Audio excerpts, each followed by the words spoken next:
The morning sun hadn't even crested the skyline yet, but downtown was already humming like a live wire. Cars crawled through the streets. Delivery trucks double-parked outside coffee shops, and people in sharp suits moved fast, like they owned the sidewalks or at least rented them by the hour. High above it all, on the 42nd floor of a glass tower that shimmered like liquid silver, the air was different, calmer, quieter, but charged with something heavier than just the usual office buzz.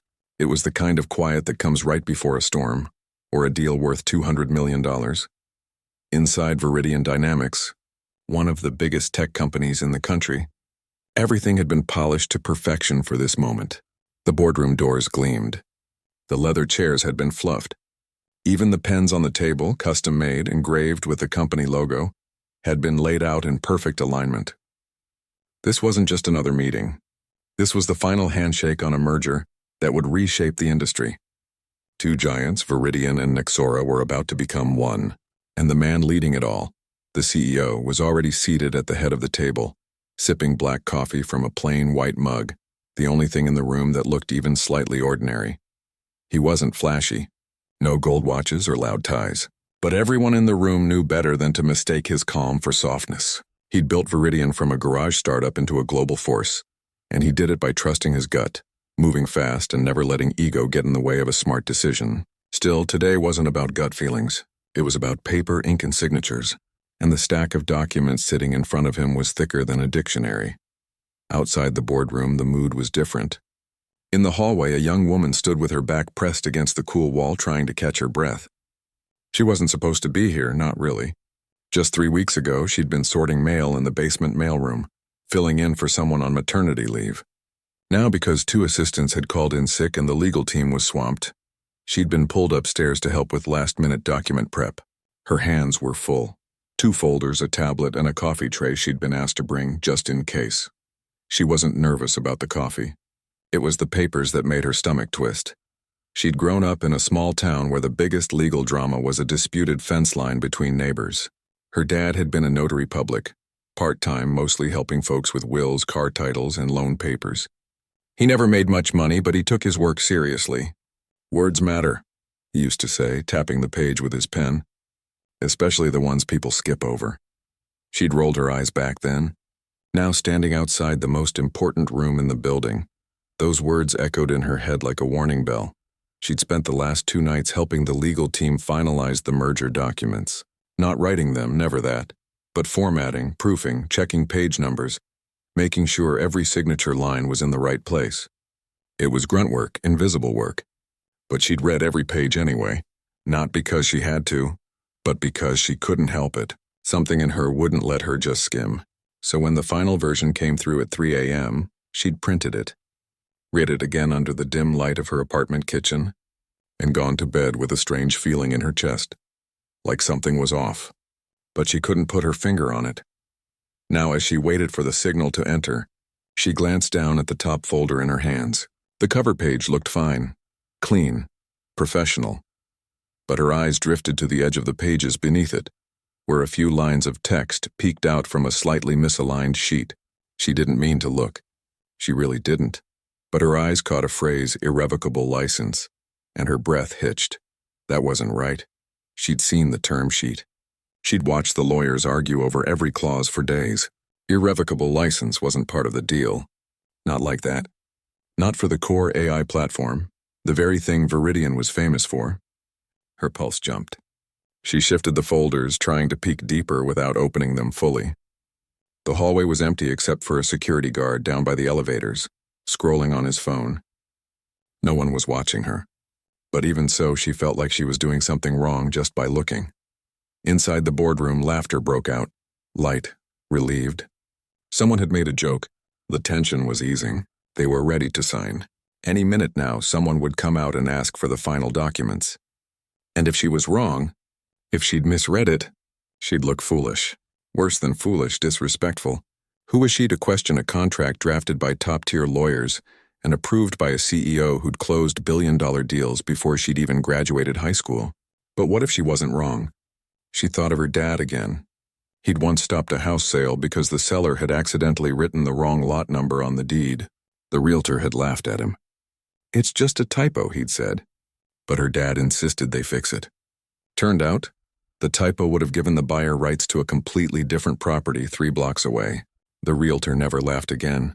She took a slow breath. Her palms were sweaty.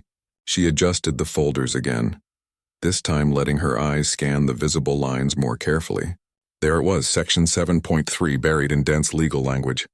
It said that upon closing, Nexora would receive a perpetual irrevocable, worldwide license to all intellectual property, developed by Viridian prior to the effective date, including but not limited to Project Astra. Project Astra was the code name for Viridian's flagship AI engine, the one that powered everything from their smart assistants to their enterprise analytics. Giving Nexora an irrevocable license meant they could use it, modify it, sell it, forever, without paying a dime beyond the merger price. That wasn't a merger, that was a giveaway. Her stomach dropped. This wasn't a small mistake. This was the kind of error that could unravel everything, and no one inside that room had caught it. Not the CEO, not the general counsel, not the army of lawyers who'd billed thousands of hours on this deal. A door opened down the hall. She stiffened. One of the senior VPs stepped out, phone to his ear, nodding quickly. He spotted her and waved her over. "You've got the final docs, right? Bring them in." "We're signing in 5. She nodded, unable to speak. Her legs felt like they were made of wet sand as she walked toward the boardroom. The glass doors slid open silently.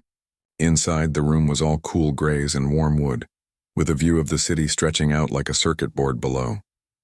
Everyone turned to look at her. Executives, lawyers, Nexora's team, even the CEO. Their eyes weren't unkind, but they weren't really seeing her either. She was just the person delivering the papers, a prop in their big moment. She placed the folders on the table with careful hands, making sure not to jostle the coffee tray. As she set down the main contract binder, her fingers brushed the page edge again. She saw it clearly now. The clause was there, plain as day, tucked between paragraphs about employee retention and office leases. It looked official. It sounded legal. But it was wrong. Dead wrong. The CEO reached for the top document without even glancing at it. He unscrewed the cap of his pen, a simple black rollerball, the kind you'd buy at a drugstore. He was already leaning forward, ready to sign his name next to the bold, executed line at the bottom of the page. The room held its breath. Cameras were ready. Someone had even brought a bottle of champagne, chilling in a silver bucket by the window. This was it. The point of no return. She didn't plan what happened next. It just came out, quiet but clear, cutting through the silence like a struck match. "That's the wrong trick." The words hung in the air. The CEO's hand froze mid-air, pen hovering over the paper. Every head in the room snapped toward her. Confusion flickered across faces. One lawyer frowned. Another squinted as if trying to place her. The CEO turned slowly, his expression unreadable, more curious than angry at first. "Excuse me?" he said, voice low but sharp. She swallowed hard. Her throat was dry. She could feel her heart hammering against her ribs like it wanted out. But she didn't look away. She pointed to the open page, her finger trembling just slightly. "That clause, Section 7.3. It says Nexora gets an irrevocable license to Project Astra, but that's not what was agreed to. The term sheet said a limited non-exclusive license for internal use only. This gives them full rights. Forever." Silence. Then, movement. The general counsel, tall, silver-haired, known for never raising his voice, leaned forward and grabbed the document. He flipped to Section 7.3, scanning quickly. His face went pale. He looked up at the Nexora team. "Did you guys submit this version?" One of their lawyers shifted uncomfortably. We thought this was the agreed language." "No," the general counsel said, voice tight. "It's not." The CEO set his pen down. Slowly, deliberately. He looked at the young woman again. Really looked at her this time. Not as a clerk, but as someone who'd just stopped a train from going off the rails. "Who are you?" he asked. She opened her mouth, then closed it. What could she say? "I'm the temp from the mailroom," didn't feel right. But neither did pretending to be something she wasn't. I've been helping with document prep," she said finally. "And I read it twice." He studied her for a long moment. Then, to everyone's surprise, he smiled, not a big smile, but a small, genuine one that crinkled the corners of his eyes. "Well," he said, "looks like you're the only one who actually did their homework." The room exhaled. The tension didn't vanish, it just changed shape. Now it was the kind of tension that comes with fixing a mistake, not making one. Lawyers started talking over each other, pulling out laptops, calling junior associates. The champagne stayed in the bucket, but the young woman didn't leave. No one asked her to, and as the CEO turned back to the table, he gestured to the empty chair beside him. "Sit down," he said. "You're going to help us get this right." She hesitated, then nodded. She pulled out the chair, sat up straight, and opened her tablet. Her hands were still shaking, but now it wasn't from fear. It was from something else. Something like purpose. Outside the city kept moving, but inside that glass tower on the 42nd floor, everything had just changed. Not because of money or power or fancy titles, but because one person doing a small job with quiet care noticed what no one else had. And spoke up. The room didn't explode, not with shouting or blame, but with a different kind of energy. The kind that crackles when smart people realize they've missed something big. Papers shuffled. Laptops opened with sharp clicks. Someone muttered, "How did this even get through?" Under their breath, not angrily, just stunned. The young woman stayed seated, hands folded in her lap, trying not to disappear into the expensive leather chair. She kept her eyes down at first, but then forced herself to look up. This wasn't her world, but she was in it now, and she owed it to herself, and to the truth of what she'd seen, to stay present. The CEO didn't say much. He just leaned back, arms crossed, watching as his legal team scrambled. His expression wasn't embarrassed or furious, it was focused, like a chess player who'd just spotted a trap 3 moves ahead. After a minute, he turned to her. "Walk me through it again," he said. "From the beginning." She took a breath. In the original term sheet, the one signed 2 weeks ago, Nexora was supposed to get a limited license to use Project Astra internally, for their own operations, for 3 years. Non-exclusive, no rights to modify, sell, or sublicense. That was the deal everyone agreed on. He nodded. "And this?" He tapped the page. "This says perpetual, irrevocable, worldwide license to all intellectual property developed by Viridian prior to closing. That includes Project Astra, but also everything else. Patents, algorithms, even unreleased prototypes. And irrevocable means once it's granted, you can't take it back. Ever." A lawyer from Nexora cleared his throat. "We assumed the language had been updated during final drafting. Our team never intended to overreach." "Maybe not," the general counsel said, voice tight. "But this version was approved by our internal review, or so we thought." He turned to a junior associate who looked like he might faint. "Did you run this past compliance?" The young man stammered something about last-minute edits and version control issues. It was clear no one had double-checked the final draft against the term sheet. Everyone had assumed someone else had. The CEO sighed, not in frustration but in weary understanding. He'd been in this game long enough to know that even the best teams get tired, cut corners, trust the wrong file name. But this wasn't just a typo. This was the kind of mistake that could cost the company its future. Project Astra wasn't just software. It was the engine behind Viridian's entire strategy for the next decade. Letting Nexora walk away with full rights to it would be like handing over the keys to the kingdom and saying, "Go ahead, build your own castle on our land." He looked at the young woman again. "You read the whole thing? All 80 pages?" "Yes," she said. "Twice, once when it came in last night and again this morning before printing." "Why?" She hesitated. "Because..." It felt important. "And because my dad always said, if you're handling someone else's words, treat them like they're your own." He was a notary. Small town, but he never let a document leave his desk without reading every line.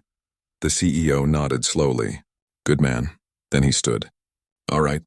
We're not signing anything today." He turned to the Nexora team.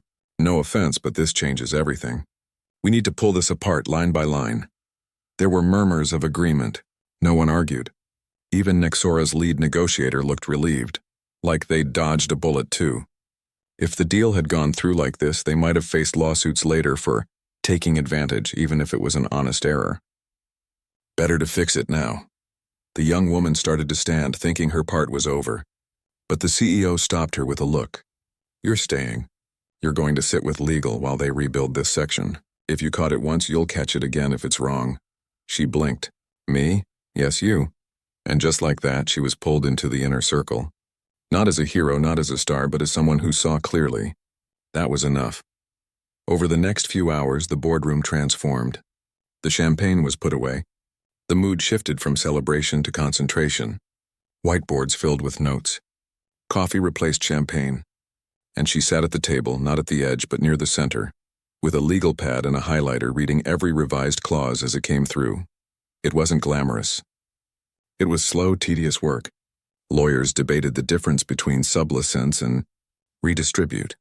They argued over whether perpetual should be time-bound or renewable. She didn't speak much, only when she saw something that didn't match the original intent. But each time she did, people listened. Not because she had a title, but because she was right. At one point, a senior attorney leaned over and said quietly, "You've got a good eye.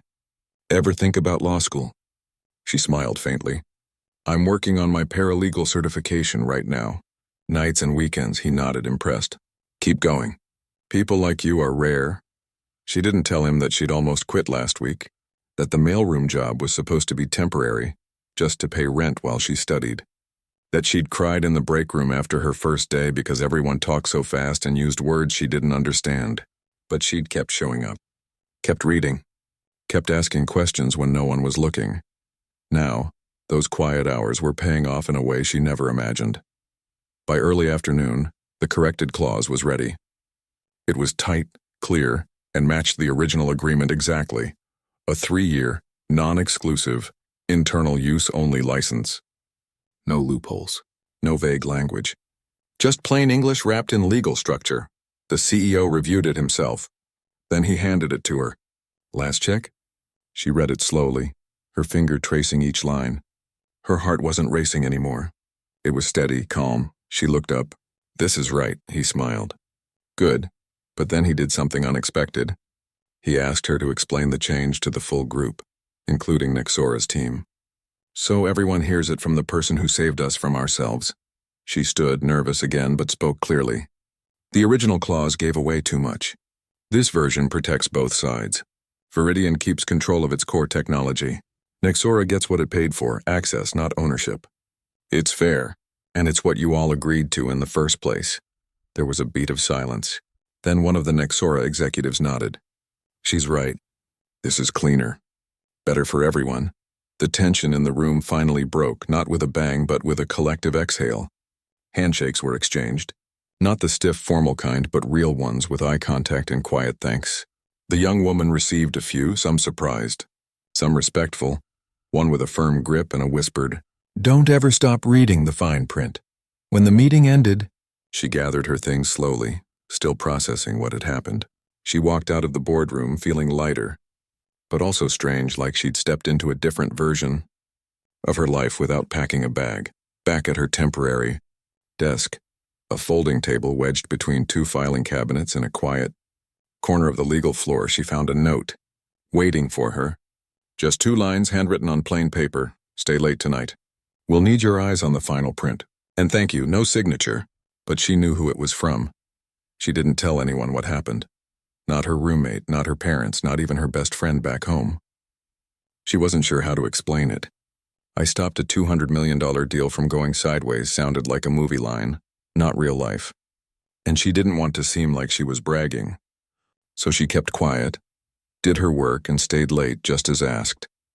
That night, the office was nearly empty. The city lights glittered outside the windows like scattered stars.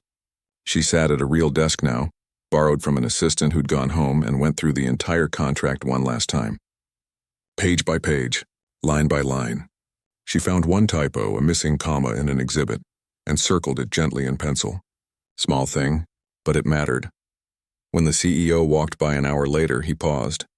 "Still here?" She nodded. "Just finishing." He didn't say much. Just pulled up a chair and sat beside her for a few minutes, watching her work. Not supervising, just present. "You know," he said after a while, "most people in your position would have stayed quiet. Too scared to speak up. Too sure they were wrong." She looked at him. "I was scared. And I wasn't sure. But I couldn't not say something." He nodded. "That's the difference." He stood to leave, then turned back. "Tomorrow you'll be moved to the legal strategy team. Temporarily at first. But if you're half as good as you were today, it'll be permanent.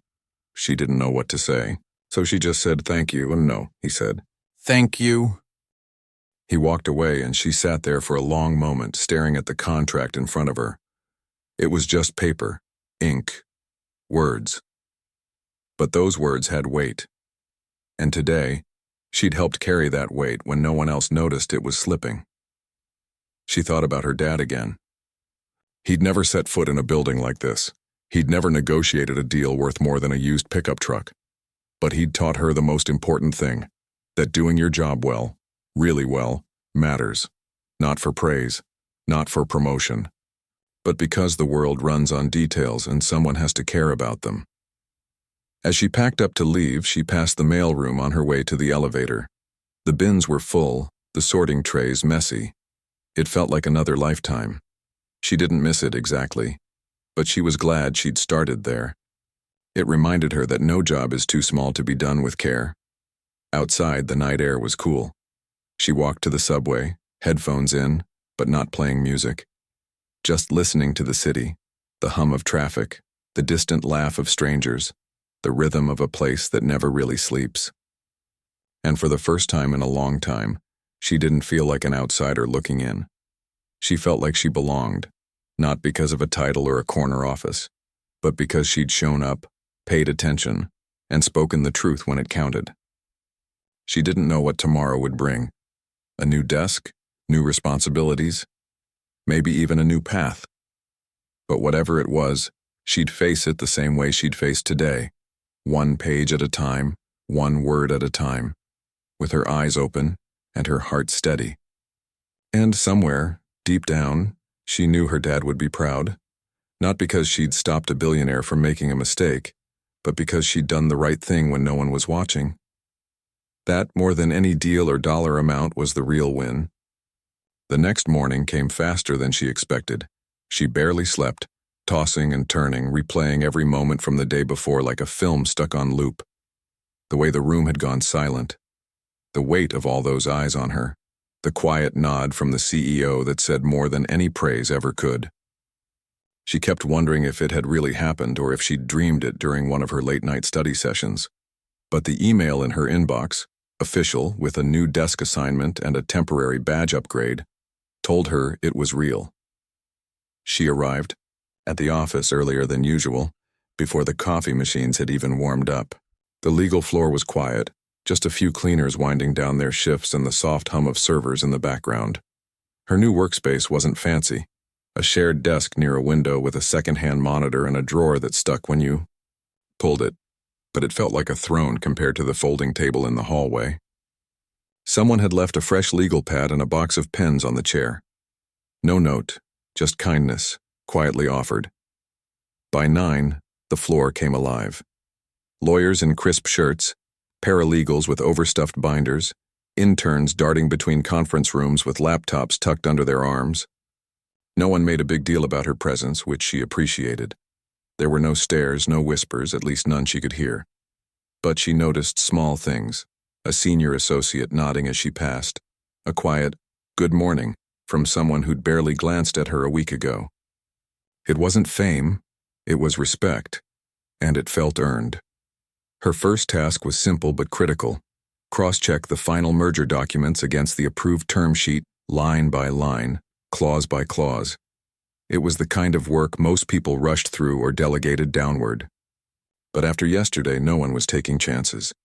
She settled in, headphones on, though no music played, just silence to help her focus, and began. Hours passed like minutes. She marked tiny inconsistencies, a date off by one day, a definition that didn't match the glossary, a missing signature block.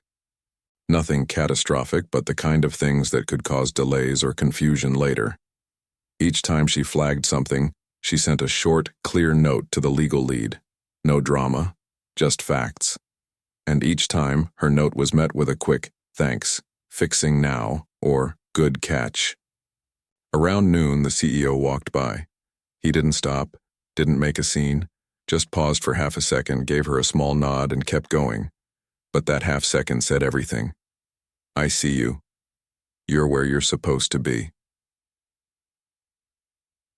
Later that afternoon, the Nexora team returned for the rescheduled signing. This time there was no champagne, no forced smiles, just serious people doing serious work. The mood was calmer, more grounded. They'd all been reminded that even the biggest deals rest on the smallest details. She wasn't asked to sit in the boardroom this time, but she was stationed just outside with a printed backup copy and a tablet loaded with every version of the contract. Just in case, the general counsel said. She understood. She was the safety net. Inside, the signing began. She could hear the low murmur of voices, the scratch of pens, the occasional chuckle. Lighter this time, more genuine. Then, silence. A longer pause than expected. Her stomach tightened. Had they found another error? The door opened. One of the Nexora lawyers stepped out, holding a page. "We think there's a mismatch in Exhibit B," he said, looking tired but not alarmed.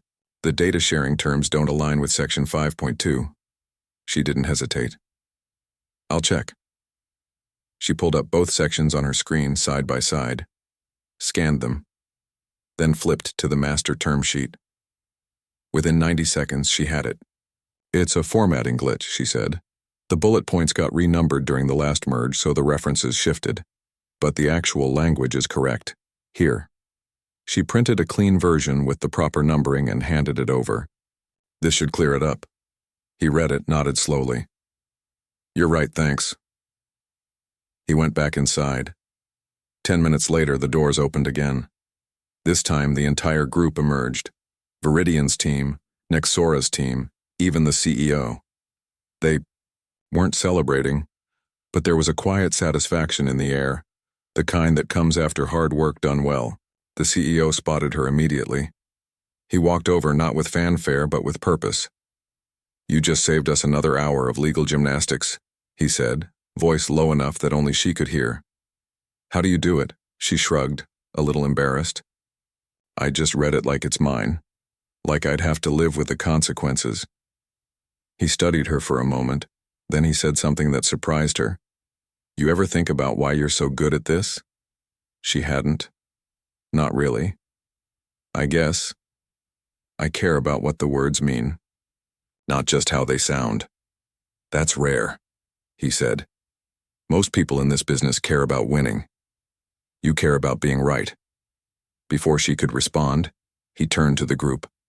"Everyone, this is the person who caught the clause that would have cost us everything. And just now she fixed Exhibit B in under 2 minutes. If you ever need someone to look at a contract, ask her first." There were murmurs of agreement. A few people clapped, softly, respectfully. She felt her face grow warm, but she didn't look down. She met their eyes one by one and nodded. Not in pride, but in shared understanding. We're all here to get it right. After they left, the office settled into its usual rhythm. But something had shifted, not just for her, but for the whole team.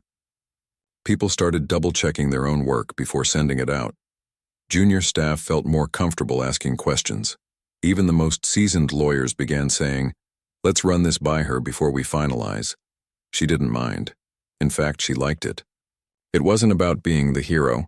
It was about building something better together, where no one was too important to make a mistake, and no one was too small to fix one. That evening, as she packed up, her phone buzzed. A text from her mom. "Your dad saw the local news. They did a little piece on unsung heroes in big business. Didn't mention names, but he knew it was you. He's smiling so wide he can't eat his dinner." She laughed, tears pricking her eyes. She called him right away. "Hey, kiddo," he said, voice rough with emotion. "Heard you saved the day." "I just read the papers, Dad." "Yeah," he said softly. "But you read them like they mattered. That's the thing most folks forget. They talked for a long time, not about deals or money, but about integrity, about showing up, about how the smallest actions can echo in the biggest rooms." When she hung up, she felt full in a way that had nothing to do with food. The next few days blurred into a new routine. She attended strategy meetings, not as a spectator, but as a contributor. She wasn't giving legal advice. She knew her limits, but she was flagging risks, suggesting clearer language, asking the kind of what-if questions that often got overlooked in the rush to close. People started calling her the clause whisperer behind her back, but never to her face and never unkindly. It was a nickname born of admiration, not mockery. One afternoon, while reviewing a draft partnership agreement, she noticed something odd. A vendor clause gave the third party the right to audit Viridian's internal systems, at any time without notice. That wasn't unusual, but the definition of internal systems included R&D servers. That meant a random vendor could potentially access unreleased code, customer data, even employee records. She flagged it immediately. The legal team reviewed it, and sure enough, it was a standard template that hadn't been customized. They revised it within the hour. Later, the general counsel stopped by her desk. "You just prevented a massive data exposure," he said. Again, she didn't say anything, just kept working. But word spread. Not in headlines, but in hushed conversations in hallways and elevators. "Did you hear what she caught in the vendor contract? She's the reason the Nexora deal didn't blow up.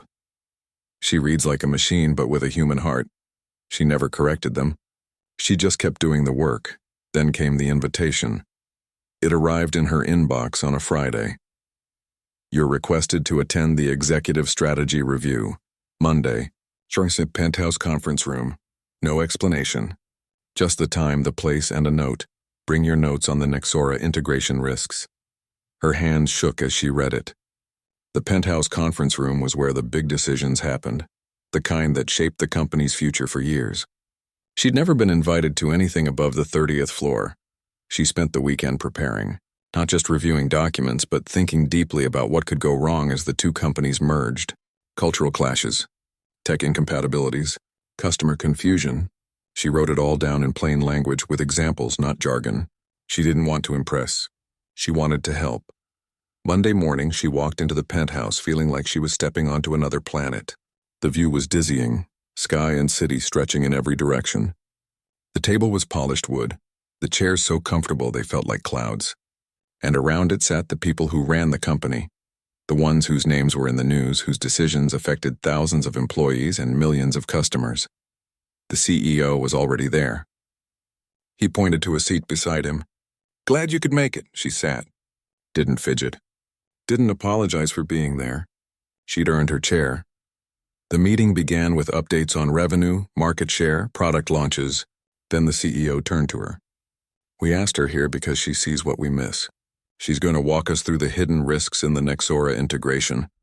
All eyes turned to her, but this time she wasn't afraid.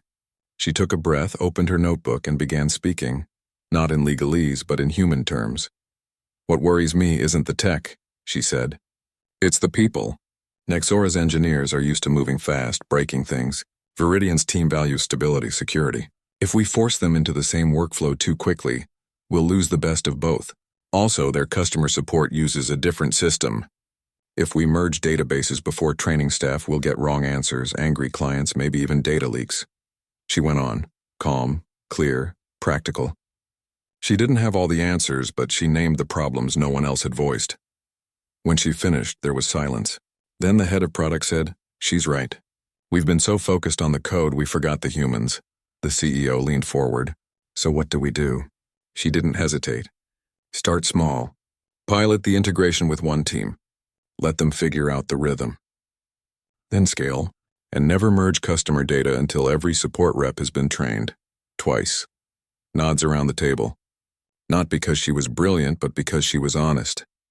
After the meeting, the CEO walked her to the elevator. "You belong here," he said simply. She didn't reply. She just smiled, because for the first time she believed it too. Not because of a title or a salary, but because she'd shown up with her eyes open, her mind sharp, and her heart in the right place. And that, more than anything, was enough. The days after the executive meeting didn't feel like a victory lap. They felt like the start of something quieter, deeper.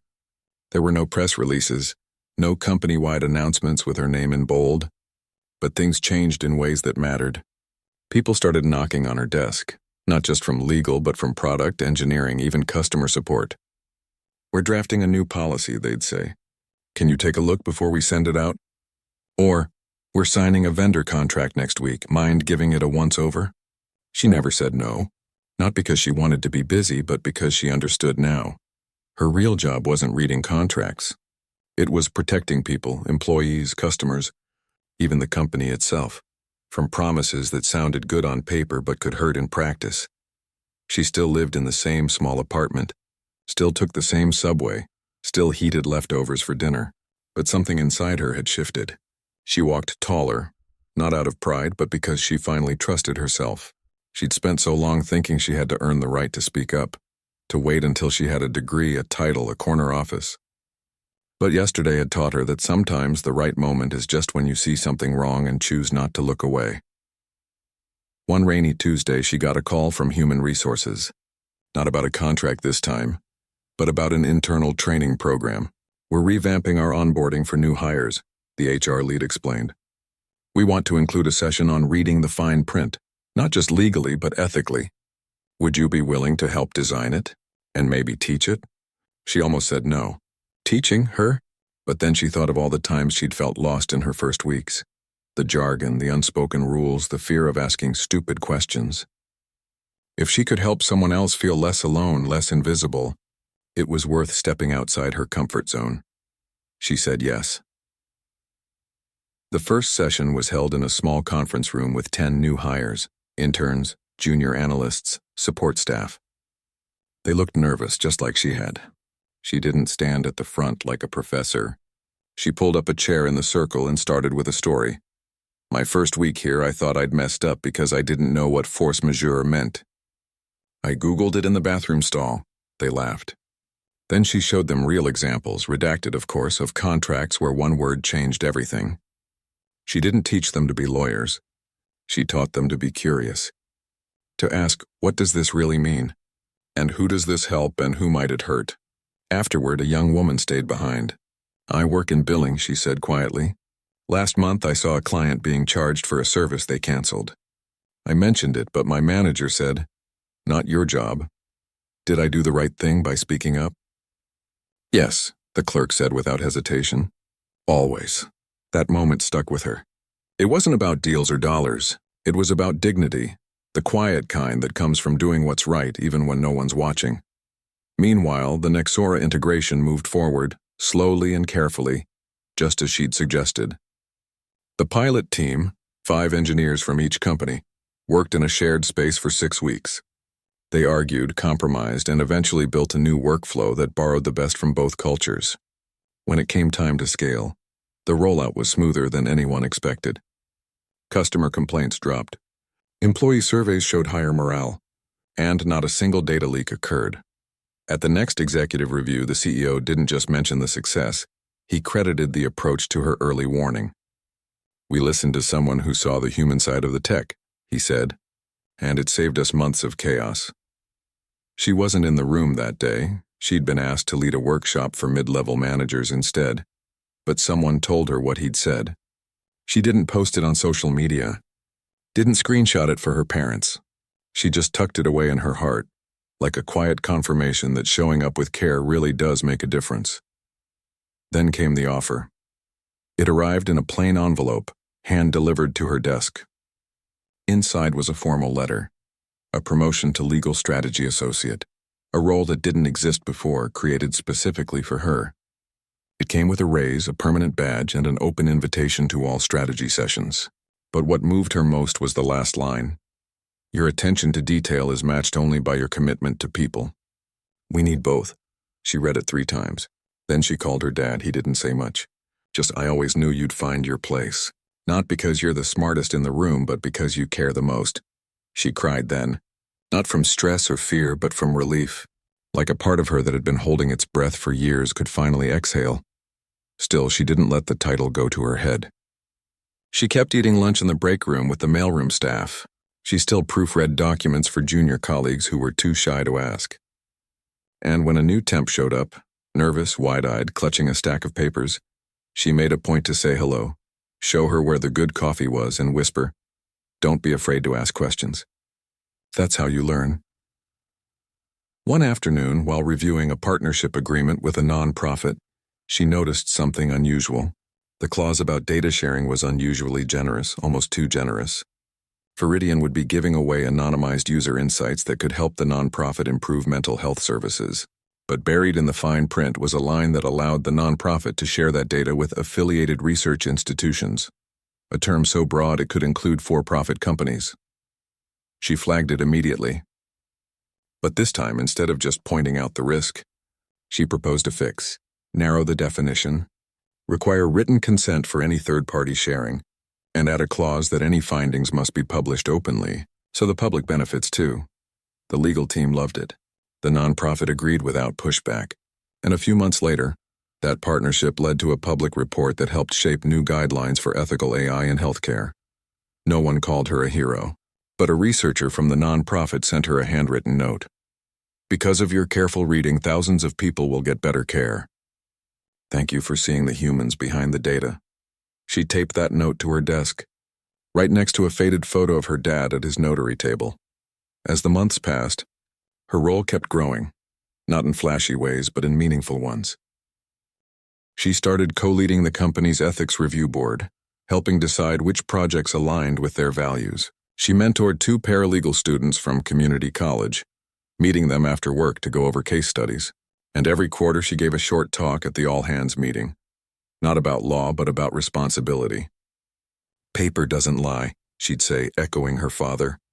But it only tells the truth if we're brave enough to read it.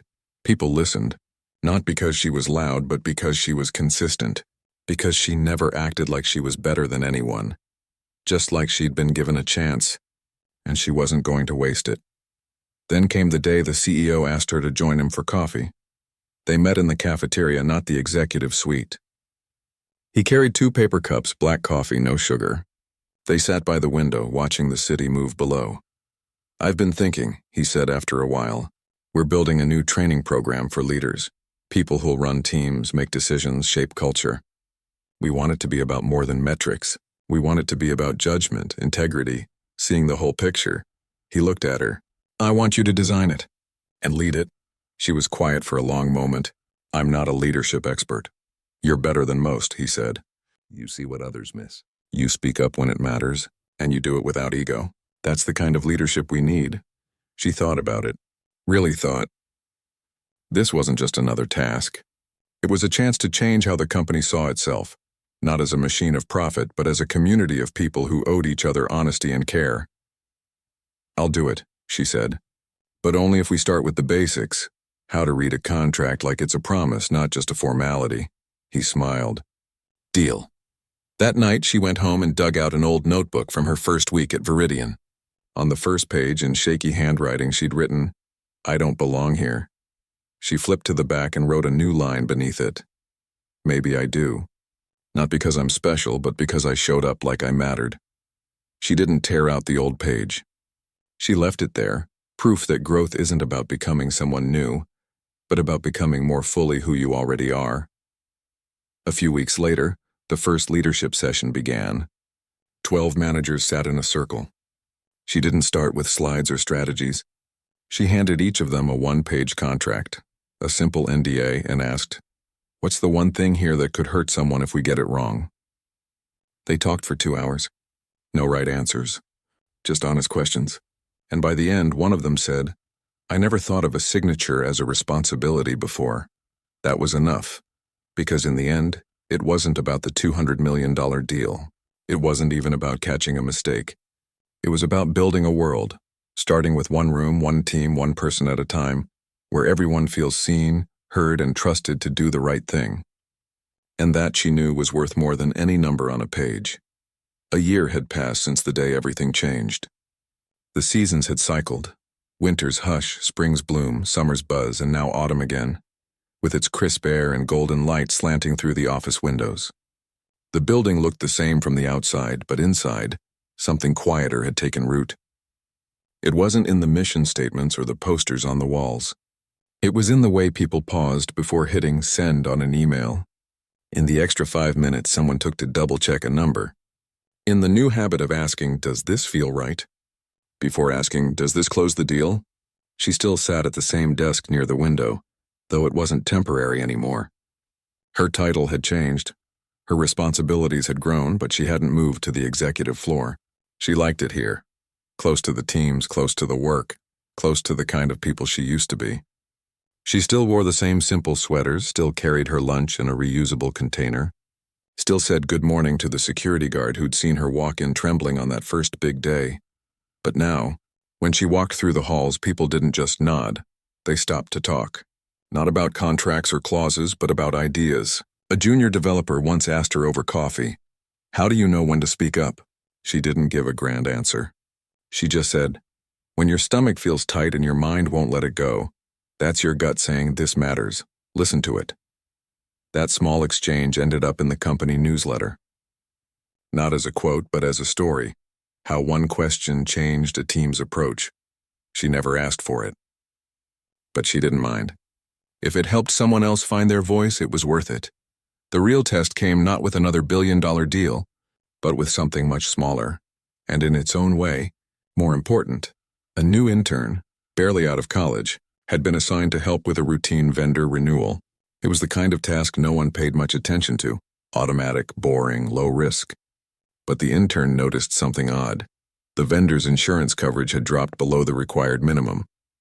Not by much, just enough to slip past an automated system. She flagged it, but her supervisor brushed it off. "It's fine," he said. "They've been with us for years. We'll sort it next cycle." The intern didn't feel right about it, so she did something bold. She walked down the hall and knocked on the door of the legal strategy associate, the person everyone now quietly called the one who reads everything. She told her story in a rush, eyes wide with worry. "I don't want to cause trouble. But what if something happens? What if there's an accident and they can't cover it? We'd be liable." She listened without interrupting. Then she smiled. "You did exactly the right thing." "Thank you." She didn't take over. She didn't swoop in like a hero. Instead, she walked with the intern to the supervisor's desk. Together, they showed him the numbers. Not with accusation, but with care. "We're not doubting their trustworthiness," she said gently. "We're honoring our responsibility to protect everyone. The vendor, our team, our customers." The supervisor blinked, then nodded. "You're right. I got lazy." He called the vendor that afternoon. The coverage was updated by the next day. Later, the intern sent a note. "You made me feel like my voice mattered." I'll never forget that. That, more than any promotion or praise, was the reward she'd come to value most. The company had started doing things differently, not because of a policy change, but because of a shift in culture. New hires now spent their first week not just learning software, but studying real examples of decisions that went wrong and right, because someone paid attention. The onboarding packet included a short essay titled "The Power of the Second Look," written in plain language, signed only with initials. Everyone knew who wrote it, but no one made a fuss. It wasn't about fame. It was about passing the torch. Then came the invitation she never expected. It arrived in a thick envelope, hand-addressed. Inside was an invitation to speak at a national conference on ethical business practices. Not as a lawyer, not as an executive, but as someone who'd shown that integrity isn't a department. "It's a daily choice." She almost said no. Public speaking terrified her. But then she thought of all the people who'd told her, "You gave me the courage to speak up." Maybe this was her chance to do the same for others beyond the walls of one company. She accepted. The night before the talk, she sat at her kitchen table not with slides or scripts, but with a single sheet of paper. On it she wrote 3 things. "I'm not here because I'm special. I'm here because I paid attention. You can too." She didn't rehearse. She just remembered her dad's voice. Words matter, especially the ones people skip over. The next day, she stood on a stage in front of hundreds of people, CEOs, students, nonprofit leaders, small business owners. She didn't wear a fancy suit, just a simple blouse and the same quiet confidence she'd carried since day one. She told the story, not as a triumph, but as a lesson. She spoke about the fear, the doubt, the moment she almost stayed silent. She talked about the mailroom, the folding table, the feeling of being invisible, and then she said the thing that mattered most. You don't need a title to do the right thing. You just need to care enough to look closely. Afterward, people lined up to talk to her, not for autographs but for advice. A high school teacher asked how to teach her students to question what they read. A startup founder wanted to build ethics into his company from day one. A retired nurse said, "I used to check every medication order twice. I never thought that was leadership, but it was, wasn't it?" "Yes," she said. It absolutely was. Back at the office the following week, nothing had changed, and everything had. She returned to her desk, to her notes, to her quiet work. But now, when she walked into a meeting, she didn't just bring documents. She brought presence. Not loud, not flashy, but steady, like a lighthouse in fog. One Friday afternoon, the CEO stopped by her desk. He didn't have a folder or an agenda, just a small framed piece of paper in his hands. "I've been meaning to give you this," he said. She took it. It was a copy of the corrected merger agreement, the final version with the right clause in Section 7.3. At the bottom, in neat handwriting, was a note. "You didn't just catch a mistake. You taught us to look closer." Her throat tightened. She didn't say anything, just nodded, holding the frame like it was fragile. He lingered for a moment. "You know, people keep asking me what the secret is, how we've avoided so many of the pitfalls other companies face during mergers.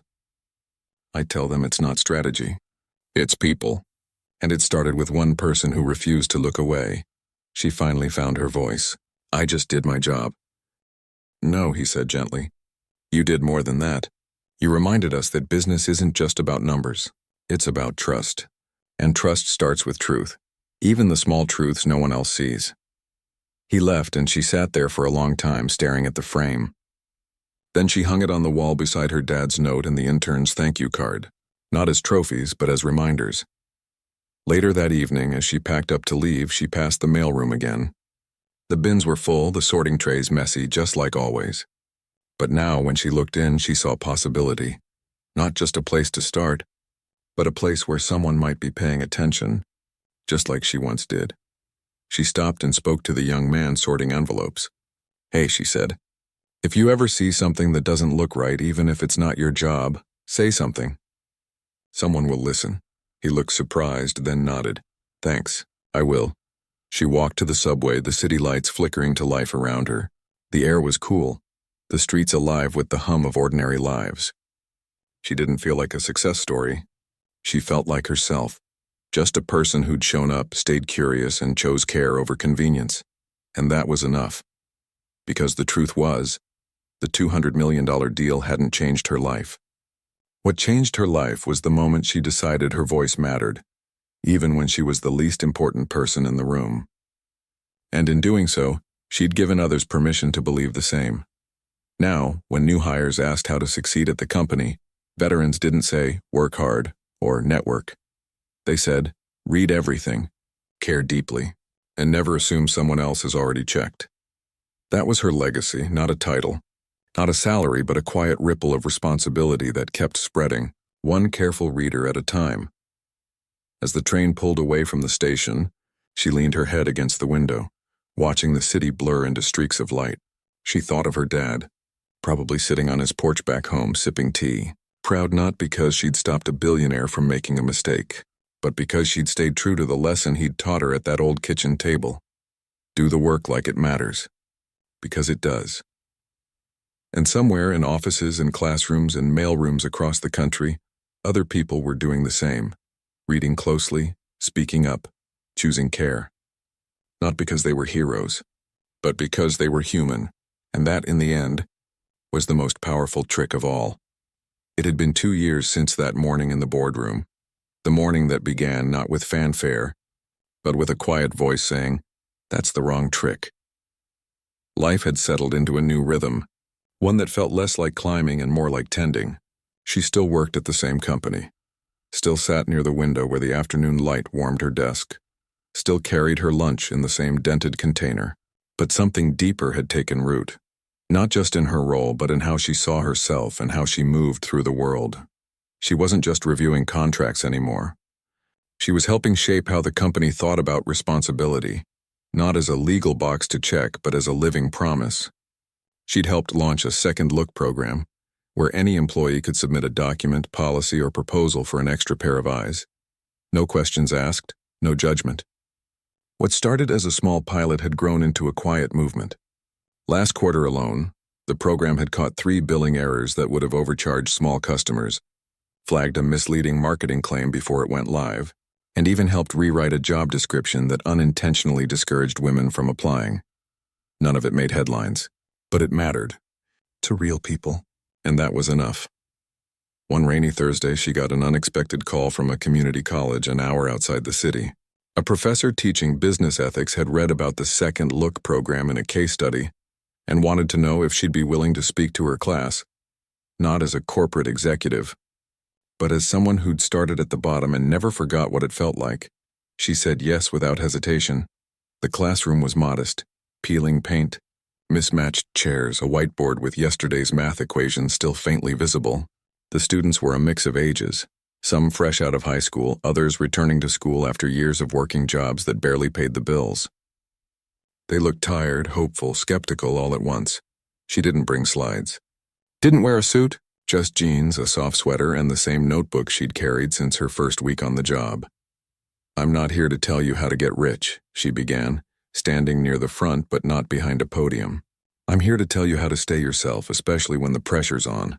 She told them about the mailroom, about reading contracts in the break room at night because she was afraid to look foolish, about the moment she almost stayed silent and why she didn't. "I wasn't brave," she said. "I was just more afraid of living with the regret than I was of speaking up."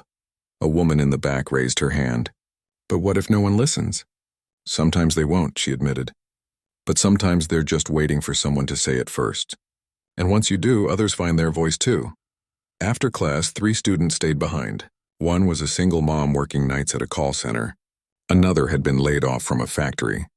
The third was a veteran trying to transition into civilian work.